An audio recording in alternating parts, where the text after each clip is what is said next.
Olá, sejam todos muito bem-vindos ao nosso Centro Universitário Faveni, a nossa querida Unifaveni. Quem nos fala é o professor Douglas dos Reis. Estamos aqui para mais uma aula de número 2 para práticas integrativas e desenvolvimento. Lembrando que essa aula, ela trabalha os conceitos avançados de processos, conceitos avançados no desenvolvimento de produtos. E quando nós falamos de produto, nós estamos falando de tudo aquilo que está ligado diretamente a uma solução. Nós temos, às vezes, uma visão errônea que produto é algo físico, né? Que eu compro no mercado, que eu compro numa loja, mas, como a gente já citou na primeira aula, nós mesmos somos um produto, né? A partir do momento que você se especializa, que é o que você está fazendo agora, e você busca esse conhecimento para poder adquirir um novo emprego, mudar seu patamar de vida, você passa a ser um produto, ou seja, as empresas contratam você para que você preste um serviço, para que você possa entregar algo diferenciado para outras pessoas. O conceito macro de produto é bem isso, né? É nós termos a necessidade de algo e ir atrás desse algo que nós necessitamos para poder atender uma necessidade. Então, se eu tenho uma empresa que precisa de um profissional para desenvolver uma ação, com certeza eu contratando esse profissional, ele é um produto que eu estou adquirindo temporariamente em troca de serviço, né? Não é um produto eterno, aí é escravidão. Então, nós somos um produto. Serviço é produto? Serviço é produto. Atendimento é produto? É. Tudo que relaciona bem-estar, atendimento, geração de solução de problemas e desafios, tudo isso se enquadra dentro do processo de produto. E na aula de hoje a gente vai avançar dentro do contexto um pouco mais detalhado e é muito importante que nós possamos ver esses 4 elementos que são fundamentais na estruturação de produto. Quais são esses elementos? Primeiro, pesquisa. Quando nós falamos de pesquisa, eu acredito que dentro de diversas ferramentas, dentro de diversas metodologias que nós temos hoje trabalhando na busca de um produto ou na busca da melhoria de um determinado produto, eu acho que a pesquisa hoje ela é fundamental, muito mais do que se era no passado. Por que a pesquisa hoje ela é fundamental no processo de desenvolvimento de um produto? Porque hoje o mundo é muito dinâmico. Se eu tomar a decisão de desenvolver algo, ou se eu tiver uma demanda e eu demorar muito, ou eu não for monitorando o comportamento de mercado para essa demanda, eu corro um risco muito grande de, durante o processo, e às vezes nem na fase final da conclusão e da efetivação de um produto, o mercado ter voltado para uma outra necessidade ou para um outro tipo de produto para atender essa necessidade. Então, a pesquisa, ela é, nos dias de hoje, um norteador de como e quando eu tenho que direcionar ou o meu produto ou o viés do meu produto em um determinado sentido. A mudança de necessidade, de demanda, de oportunidade é muito dinâmica. Então, a pesquisa ela vai me ajudar nesse direcionamento. Outra coisa que é muito importante durante a construção da pesquisa é você buscar construir ou desenvolver um produto que te dê possibilidades de você direcionar para mais de um segmento ou para mais de um tipo de produto. Né? Um produto A, que pode ser um derivado depois A1, que pode derivar o produto A2 e assim sucessivamente. Por quê? Porque isso te dá uma margem de proteção maior. Isso te dá uma durabilidade do seu produto maior. Nós vamos ver hoje, um pouco mais para frente, quando a gente fala de ciclo de vida, Isso é muito importante. Antigamente você tinha uma ideia, começava a trabalhar na construção daquela ideia, às vezes você fazia pesquisa, às vezes não, por incrível que pareça, às vezes eu desenvolvi um produto que vinha da minha criatividade, da minha mente, e depois eu ia buscando o mercado de trabalho e as coisas iam mais ou menos acontecendo. Eu me lembro que eu vivi um caso muito interessante, muitos anos atrás. Eu trabalhava numa empresa e essa empresa era uma empresa multinacional, uma empresa inglesa, nos anos 80, 90. Tá? Então, a comunicação era muito mais escassa e muito mais limitada do que se tem hoje. Não se tinha celular, você tinha alguma coisa de bip, alguma coisa assim, telefone fixo, as viagens eram viagens muito custiosas, você não conhecia muito outros países, e nos anos 80, 90, foi o começo da globalização. E nos anos 60, 70 para 80, essa empresa, a qual eu fui trabalhar nos anos 80, tinha tomado a decisão de expandir o seu mercado, e eles faziam, na época, termostato para fogão a gás.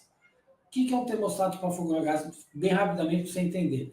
Ele controla a temperatura do fogão a gás. Então, você vai virando, ele vai gerando mais chama, toma uma temperatura maior, você vai voltando no sentido anti-horário, uma chama menor, uma temperatura menor. Mandaram um americano, um inglês para cá, e ele foi fazer a pesquisa de empresas que fabricavam fogão. Na época, o inglês não era uma língua tão dominante, né? Nos anos 70, um inglês aqui numa fábrica era alienígena, né? Pouca gente falava inglês. E ele voltou com um número que ele tinha levantado nessa pesquisa, que na realidade era uma conversa, né? Naquela época a pesquisa era uma conversa com algumas pessoas que às vezes não tinham nem poder de decisão, não tinham nenhuma visão futurista ou uma visão de projeção da empresa, e ele chegou com um número lá na Inglaterra, e diante desses números de quantidade de fogões que se fabricava aqui no Brasil, a empresa tomou uma decisão lá na Inglaterra de montar uma fábrica no Brasil. Ótimo, vieram para o Brasil com aquela dificuldade logística dos anos 70, 80, montaram uma fábrica no Brasil, e durante o processo de montagem de fábrica você não teve mais contato com o cliente. Você foi lá, viu quantos fogões era fabricado no Brasil, fez a conta que cada fogão tinha que ter um controle e começou a se montar uma estrutura fabril por uma produção X, que era mais ou menos a quantidade de fogões que tinha aqui. Uma das poucas perguntas um pouco mais técnicas que ele fez naquele momento é se os fogões tinham controle da temperatura. O pessoal falou, não, aqui o fogão não tem controle de temperatura, tá legal. Fábrica montada, tudo maravilhoso, pego o primeiro termostato e vou na primeira fábrica que eu fiz a pesquisa de produto lá atrás, há 2 anos atrás, 1 ano atrás, e olha que se leva esse componente, esse controle, o cara olhou, achou muito bacana, o diretor da fábrica, o cara explicou que era para controlar a temperatura do fogão, colocava conectado ao gás.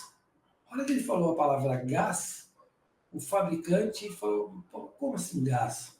Eu falei, você põe na tubulação do gás e você controla a temperatura do gás. Falou, deve ter algum problema aí. Falou, por quê? Porque a maioria dos nossos fogões são a lenha, não são fogão a gás. E aí, depois da fábrica montada, que eles foram perceber que daquele universo de quantidade de fogões fabricados que ele tinha, menos de 10% eram a gás. O fogão predominante naquele momento era a lenha ainda, infelizmente. E para um fogão a lenha não tinha como usar aquele termostato. E a fábrica montada no Brasil. Aí você pode perguntar, poxa, e aí, Douglas, os caras fecharam a fábrica, jogaram tudo debaixo do braço e voltaram para a Inglaterra? A sorte que nós vivíamos, naquele momento, um processo de crescimento industrial muito grande. E o Brasil era carente de um monte de elementos, de um monte de componentes, de um monte de produto. E aí, rapidamente, eles adaptaram essa fábrica que fazia termostato para controle de fogão a gás para uma fábrica de produção de termostato de geladeira. Aí sim, na geladeira, você já tinha o sistema de gás freon, né, o sistema de gás muito parecido com o que tem hoje. Foi o que efetivamente salvou o investimento, era você ter muita oportunidade, porque era um mercado extremamente carente, a globalização estava se abrindo, o mercado estava se abrindo, para uma empresa que já tinha um portfólio, ou seja, uma quantidade de produtos muito grande lá fora. Se fosse nos dias de hoje um erro desse, com certeza ele teria que fechar a fábrica. Com certeza hoje ele não precisaria de repente nem vir para o Brasil para poder fazer uma pesquisa. Hoje você tem tecnologia para poder pesquisar de forma remota, distantemente. Hoje o inglês já não é uma barreira como era nos anos 70, 80. Então, a pesquisa hoje ela é muito importante. Se você cometer um erro parecido com esse que eu descrevi, com certeza você pôs o seu negócio na ruína. Então, pesquisa, produto versátil, entender que todo produto tem um ciclo de vida, a gente vai mostrar depois, entender aonde seu produto está dentro do ciclo de vida, tudo isso está ligado à pesquisa. Outra coisa interessante, proposta de valor. Quando a gente fala proposta de valor, você tem que entender o seguinte, existe basicamente dois públicos muito distintos, onde a maioria dos segmentos se enquadra ou em um ou em outro. Você tem aquele público que compra um produto porque necessita do produto. Então, é um produto de necessidade. Então, é um produto de dia a dia. Normalmente, esses produtos de necessidade, produtos diários, eles têm o seu preço tabelado. Seja pelo valor de mercado, que vocês, às vezes você tem mais de uma empresa, duas, três, que concorrem com a mesma qualidade de produto, e aí você tem que ter preços muito parecidos, por exemplo, telefonia, né? Você tem duas ou três empresas muito fortes, muito parecidas, então você tem que ficar sempre brigando, né? Então, ou você tem um mercado se equacionando pelo fato de ter empresas do mesmo tamanho, ou você tem um poder de compra atrelado a alguém que domina um segmento maior do que o regional e domina, de uma certa forma, um segmento global. Quando você tem um determinado produto que você domina, ou você é dominado pelo mercado global, nós temos o que a gente chama de commodities, né? Então, são empresas mundiais grandes que ditam a regra de quanto e como você vai adquirir um determinado produto. Nessas duas situações, o preço, praticamente, ele é equacionado por elementos externos. Então, para você gerar valor, agregar valor a esse tipo de negócio, você tem que ser muito produtivo, você tem que ter seus custos extremamente bem gerenciados, bem controlados, e às vezes você tem que criar serviços complementares para poder, de uma certa maneira, fechar a receita. Então, a proposta de valor, quando você tem um produto que ele é ou commodity, ou ele tem um mercado competidor muito equiparado, muito igualitário, você normalmente não tem propostas de valor agregado muito alto. São produtos que você tem que ter uma gestão muito bem feita para esse produto, para você não entrar no prejuízo e, consequentemente, você acabar quebrando o seu negócio. Agora, você tem um outro segmento que a gente chama de valor sentimental agregado. Quanto custa o valor sentimental agregado? Esse tipo de produto que trabalha com valor sentimental agregado, ele é muito difícil de mensurar. Então, são coisas que nós compramos pelo nosso gosto e não simplesmente pelo valor de commodity. Então, se eu vejo algo e aquilo me encanta, eu vou pagar o preço que for. Por quê? Porque me agradou. eu não vou fazer comparação com outras coisas porque eu quero aquele produto. Então, esse é um segmento onde você tem um valor agregado, né, uma proposta de valor muito mais atrativo. Aí você vai falar, poxa, Douglas, legal, então eu vou sempre buscar esse segmento. Só que esse segmento, você depende de algumas coisas que nem sempre estão estruturadas no modelo de gestão convencional. Quais são esses elementos? Criatividade, inovação, ousadia, são coisas que às vezes você não acha em prateleira. Então, se você não tem dentro do seu universo de colaboradores, de pessoas, alguém que consiga ver dessa forma, a sua chance de você achar um produto que tenha um valor agregado ligado a processos emocionais é muito mais difícil.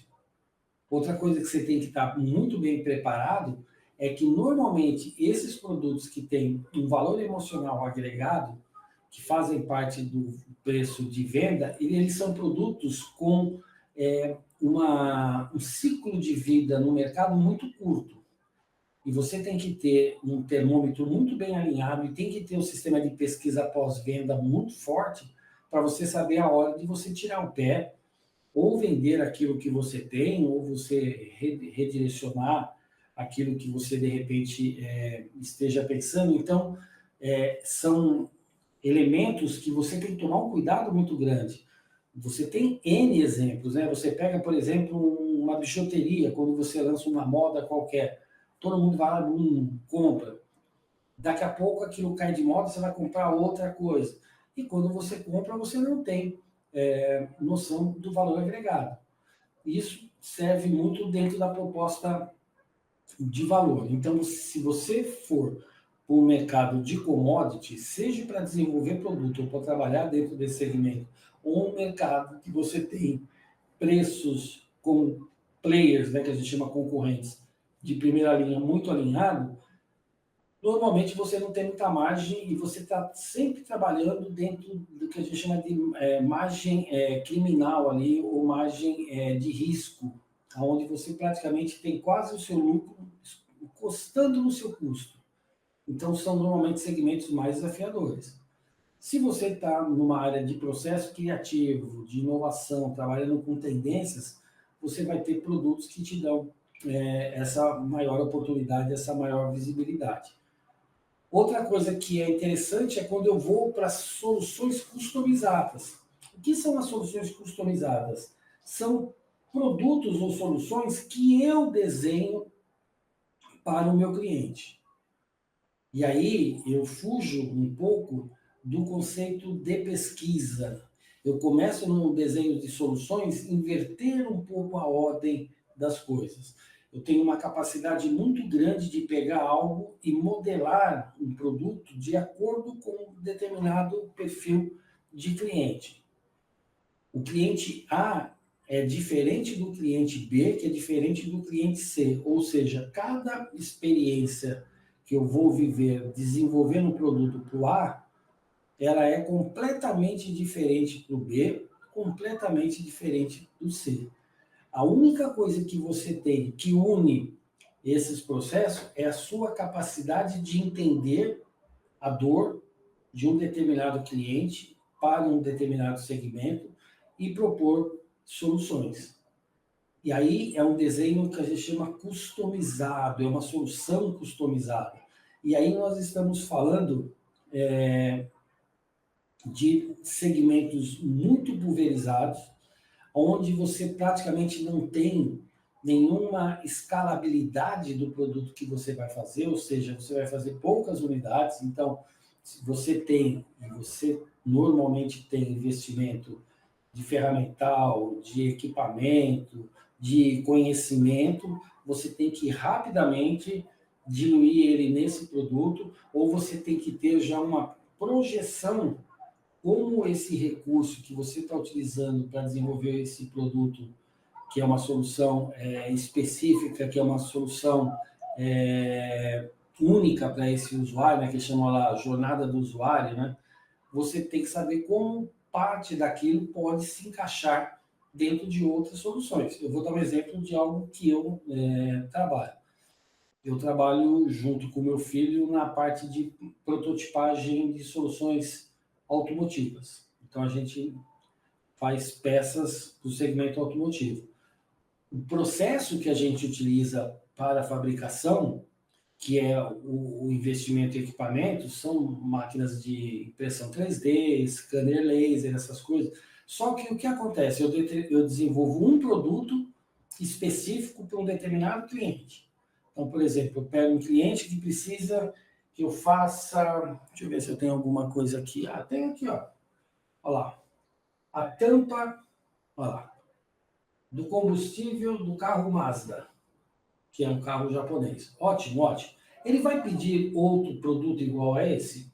Possivelmente não, porque é uma coisa específica. É um produto que trabalha sobre solução, não é um produto de linha. Se ele for na concessionária, pode ser que ele ache. Se ele não achar, ele vai ter que buscar a gente como nós fazemos aqui. Só que tem uma coisa, a mesma máquina que eu uso para fazer esse tipo de solução para a tampa de combustível do carro da Mazda, eu uso para fazer essa proteção aqui, ó. Quem é das antigas vai lembrar que é aquela proteção lateral dos Gol quadradinho, né? Aqueles Gol antigos, ó. Deixa eu ver aqui por aqui para vocês verem melhor. Olha lá. É o mesmo equipamento. Então, são dois produtos diferentes, ó, que eu utilizo o mesmo equipamento. Aqui, de repente, eu vou fazer uma peça, aqui eu vou fazer uma ou duas, ou seja, eu não tenho escalabilidade, porém, eu trabalho dentro de soluções customizadas. Aí justifica, porque o recurso que eu uso para desenvolver é o mesmo. É a mesma máquina, é o mesmo scanner, é o mesmo software. Então, nesse caso, é o que a gente chama de desenhos de soluções. É quando você tem essa visão. E o quarto ponto que a gente tem que tomar um cuidado muito grande, quando você não tem esse cenário bem delineado, bem desenhado, quando você tem processos que se misturam, por exemplo, eu poderia estar desenvolvendo essa tampa que eu mostrei para vocês aqui para um protótipo de um carro, e a partir desse protótipo desse carro aprovado pelo mercado, ele vai para se trabalhar dentro de uma linha de produção, e aí ele vai entrar dentro de produto seriado, vai entrar dentro da proposta de valor, essas coisas. Quando eu tenho essas coisas que se conectam, ou se fazem necessário esse approach, que a gente chama, você tem que ter o que a gente chama de roadmap. O que é esse cara? Ele é um cara que começa a monitorar e criar um passo a passo de todas as etapas. É como se fosse um fluxograma. E nele eu tenho que saber o quanto eu vou desenvolver, o quanto eu vou investir, o quanto eu não vou investir, que hora que eu vou investir, quanto isso vai custar. Ou seja, não basta simplesmente eu trabalhar o conceito do produto pura e simplesmente.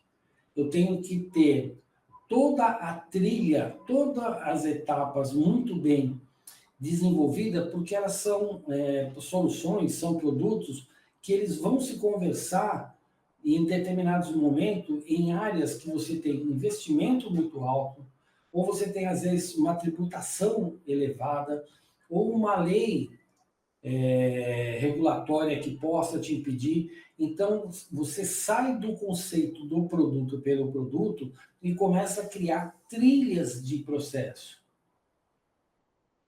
São situações muito mais complexas. É isso que a gente chama de roadmap.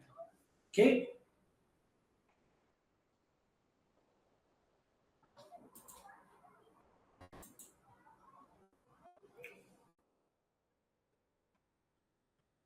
Algumas coisas que a gente está falando e está discutindo e está mostrando para vocês na prática, elas saem normalmente de uma trilha de indagação científica, de indagação mercadológica, e você tem que ter isso o tempo todo dentro de você. Você tem que estar o tempo todo se perguntando e se questionando dentro dessas trilhas. Quais são esses 3 elementos e essas 3 perguntas que você tem que ter na sua mente durante todo o processo. Primeiro, qual o produto, né? Qual o problema que o seu produto vai solucionar? Esse é o primeiro questionamento. Ninguém compra algo que não resolva um problema. Você só toma a iniciativa para adquirir algo quando você tem um problema. Mesmo nós, como produtos, só somos comprados ou adquiridos, né? Comprado é um termo muito forte para a gente, somos adquiridos quando se tem um problema. E aí a gente até costuma brincar. Ninguém contrata alguém para trabalhar numa empresa para ficar sentado. Se uma empresa está buscando uma pessoa para fazer parte do seu quadro de funcionário, é porque ela tem um problema e ela acredita que você, produto, vai resolver esse problema. Então, é muito normal, às vezes, a pessoa vai contratar, ai, poxa, o negócio lá está assim, está assado. Eu falei, claro, você acha que ele te contratou para quê? Para resolver isso. Não te contratou para ficar sentado lá conversando. Então, primeiro, qual é o problema que o seu produto pode solucionar? Porque se eu não conseguir identificar o que meu produto gera de solução, consequentemente, eu não tenho um elemento extremamente importante para disparar todo esse processo de desenvolvimento, que é a necessidade. A necessidade, ela nasce de um problema que eu preciso solucionar. Então, você tem que entender, se você pegar algo que não tem um problema, não tem por que eu desenvolver. E aí fica uma dica de, às vezes, você montar ou desenvolver algo e aquilo não avançar, aquilo não chegar a um objetivo que você esperava. Por quê? Porque, de repente, você está desenvolvendo algo que alguém já resolveu o problema. E aí eu tenho que entrar no mercado com um produto que está concorrendo com alguém que já resolveu o meu problema.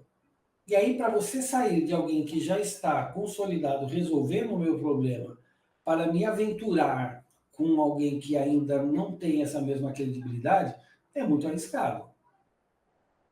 Então, normalmente o problema está onde você é pioneiro. E aí a pesquisa é fundamental.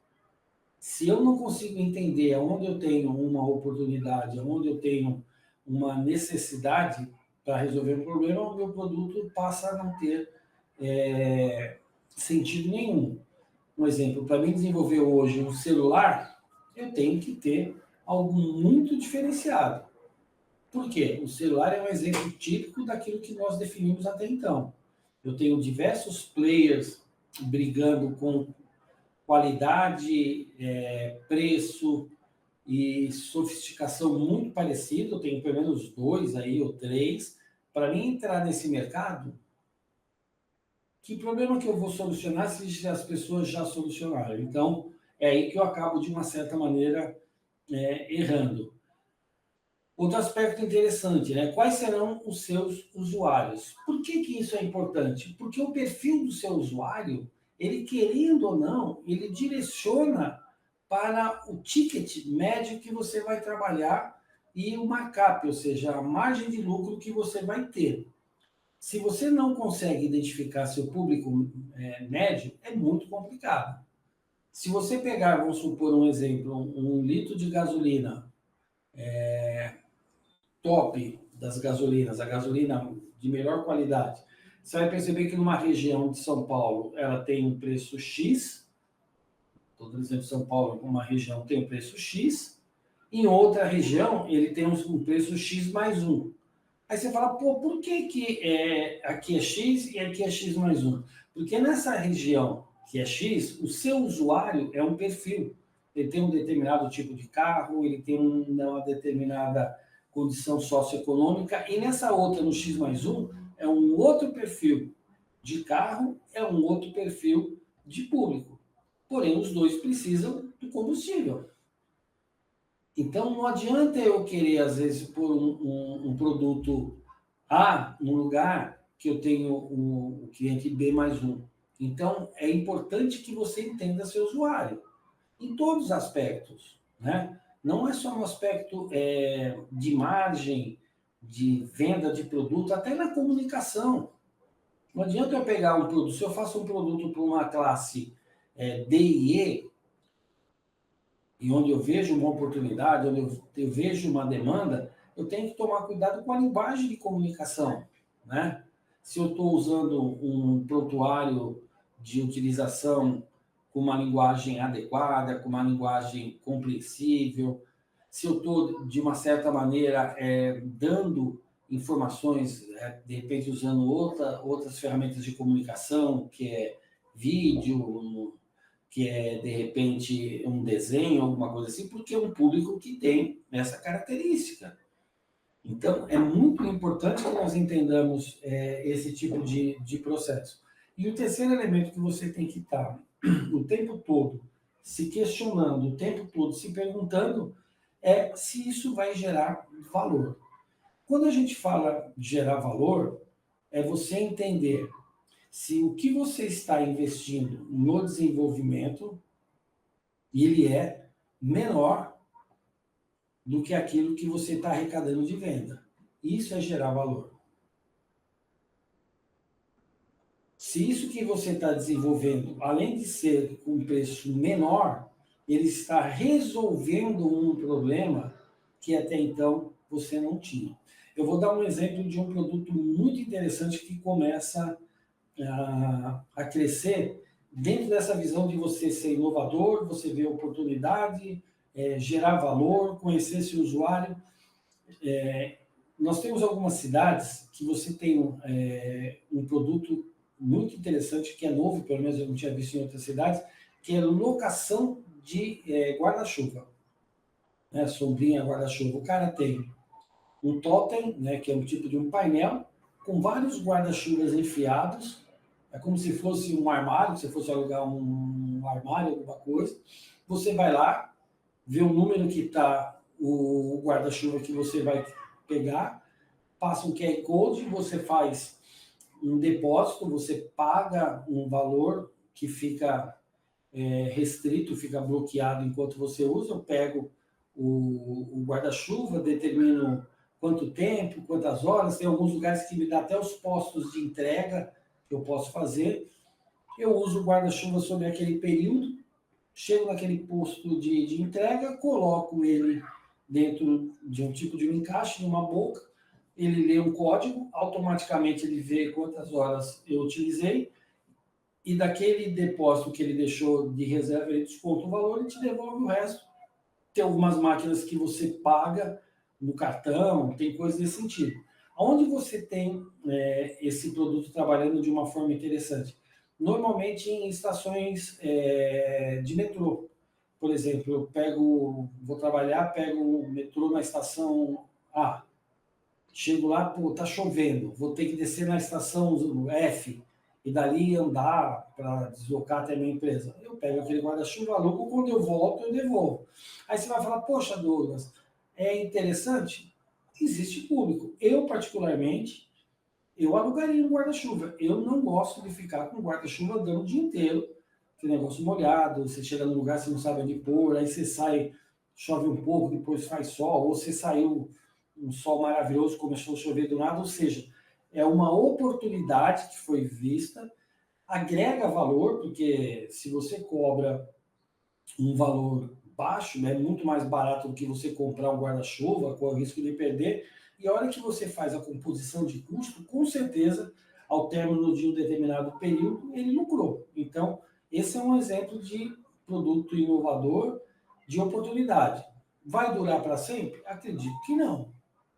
Vai chegar um determinado momento que deixa de ter a sua representatividade, como já aconteceu com bicicletas locadas também. Hoje você tem, mas é um outro universo. Então, isso é gerar valor. É você pagar por algo momentâneo e não ter que fazer investimento em algo menor. E ele começa a tomar lugar de um segmento que, até então, qual que era? Aquele guarda-chuva que você comprava de baixo custo.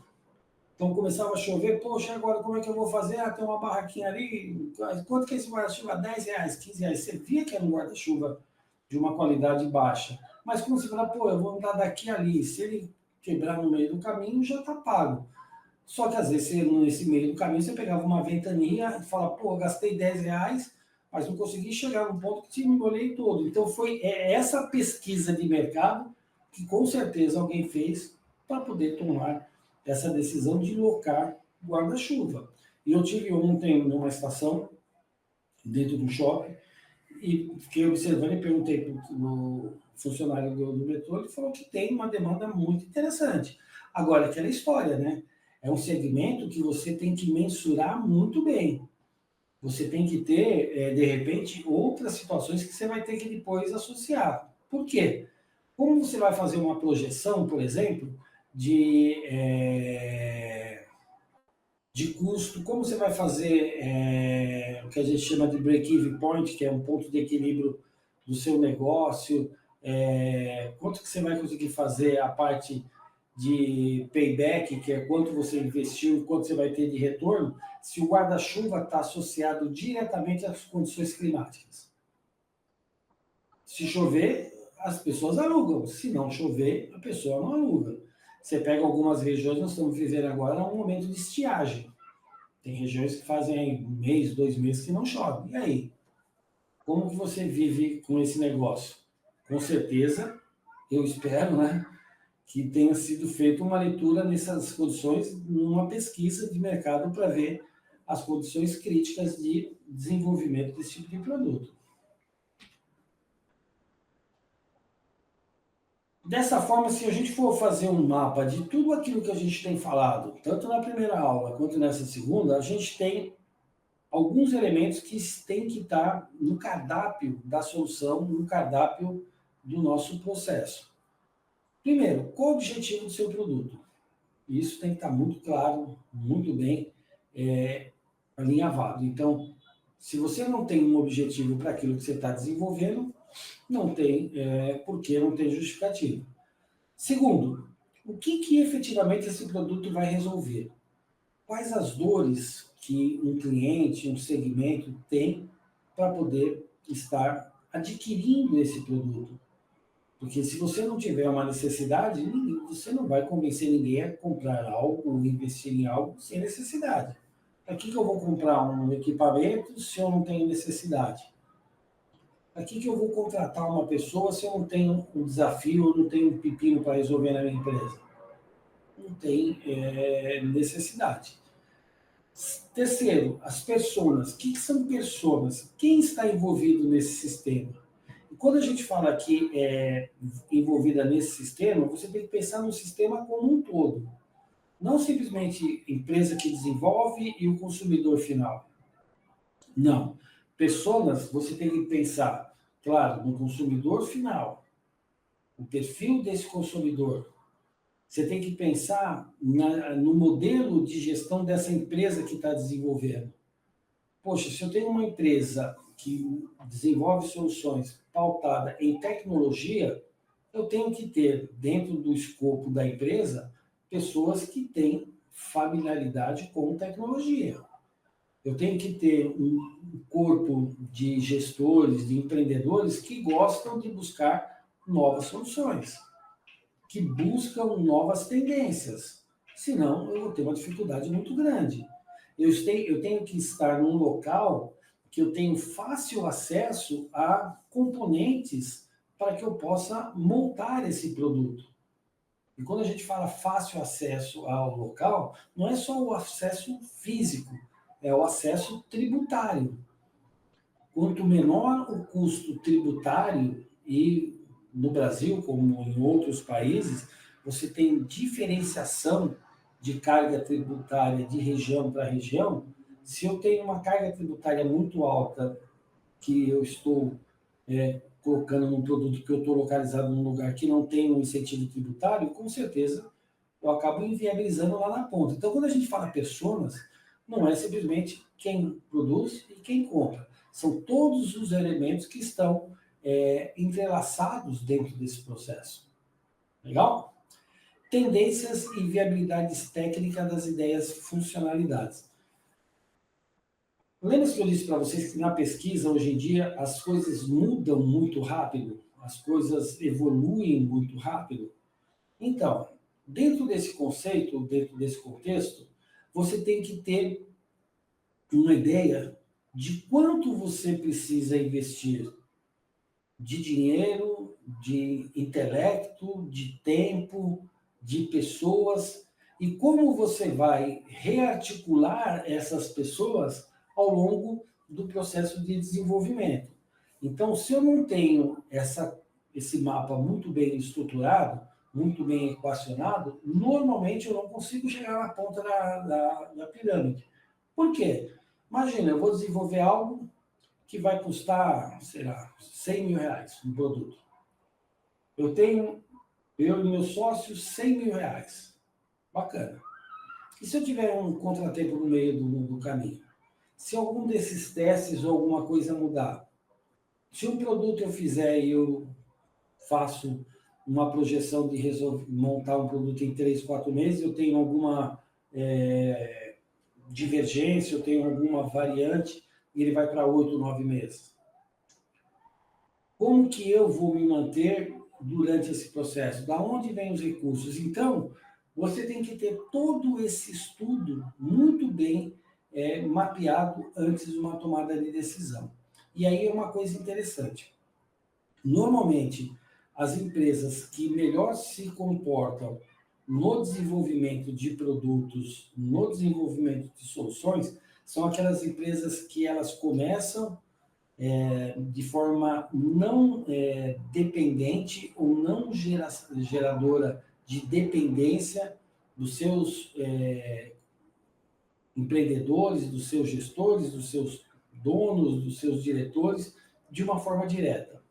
Normalmente, as empresas que hoje desenvolvem produtos que têm uma maior aceitação no mercado, eles têm esse processo de desenvolvimento desse produto paralelo à vida profissional de cada um dos seus membros. Você vai criando duas carreiras paralelas, a do empreendedor e do funcionário, da pessoa física. Você separa o jurídico da física e eles vão dando até que chega um momento, você fala, agora só o jurídico vai andar, ou seja, eu vou depender só da empresa. Então, esses estudos e essas funcionalidades você tem que ter ao longo de todo esse processo, todo esse tempo. Tecnologias utilizadas. E aí, meu amigo, é muito preocupante, porque a tecnologia que eu uso hoje de manhã pode ser que não seja a mesma que eu use à tarde. O que efetivamente hoje custa X, amanhã pode custar X menos, desculpa, X menos 2. Eu vou te dar um exemplo. Nós fizemos uma aquisição há pouco tempo no scanner. Scanner é um produto que você passa em cima de uma peça e ele vai fazendo a leitura da peça. Quando nós começamos a pesquisar essa tecnologia para fazer alguns tipos de produto, há 2 anos atrás, esse scanner tinha um preço X, que era um preço elevado. Passados-se 2 anos daquilo que a gente viu, hoje ele custa 1/3 desse X. 2 anos. Né? Então, você vê quanto depreciou um produto em 2 anos. Então, quando a gente fala de tecnologia, você tem que tomar muito cuidado para você não estar comprando algo que está lá em cima e daqui a pouco cai, ou para você, de repente, estar comprando algo que está hoje funcionando perfeitamente e amanhã, por uma mudança de tendência ou por outras tecnologias que vão sendo agregadas, ele passa a deixar de ter funcionalidade. Então, tecnologia utilizada em todo o processo, você tem que ter uma atenção muito grande, que é um dos elementos mais dinâmicos, mais agressivos no aspecto de estar se movimentando de forma contínua que você tem no desenvolvimento de um produto. Métodos aplicados para saber em que caminho seguir. E aí é um pouco de pesquisa com também uma leitura de comportamento. Às vezes o comportamento ele não está muito ligado à pesquisa. Né? A pesquisa normalmente são dados estatísticos. onde você normalmente consegue monitorar e você consegue quantificar. Quando a gente fala de tendências e métodos, são coisas que você vai percebendo, que você faz uma leitura meio indireta. Fala, por hora que essas coisas estiverem se conectando, estiverem se integrando, o processo vai ser um processo completamente diferente, vai ser um processo completamente inovador. Vamos dar um exemplo, por exemplo, com carros. Você já tem ou já tinha alguns ensaios, alguns anos já, com alguns carros que já trabalhavam com energias alternativas, né? Você tinha um questionamento sobre o processo e o impacto que um carro de combustão, seja ele a gasolina, vindo do petróleo, ou etanol, vindo do álcool, que geravam dentro da sociedade. Isso não é de agora. Você já tem controles, por exemplo, de emissão de gases há muitos anos, né? Você pega lá elementos que fazem esse controle, que são os catalisadores, existe dentro de carros há mais de 15, 20 anos. Então já existia-se uma tendência, já existia-se um caminho que com certeza o que viria para frente era inversamente proporcional à geração de poluição. E hoje nós temos os carros elétricos. Então é muito importante que a gente tenha essa leitura, é muito importante que a gente tenha essa compreensão para que as coisas possam andar. Deu para nós percebermos já nessa segunda aula que quando a gente fala de produto, tem vários elementos que a gente tem que questionar, a gente tem que avançar, nós vamos estar fazendo isso nas outras aulas, tem algumas técnicas que a gente vai atuar de forma mais direta, de forma mais aplicada, e aí você vai com certeza conseguir entender tudo isso que nós estamos falando. Um abraço, a gente se vê na próxima aula.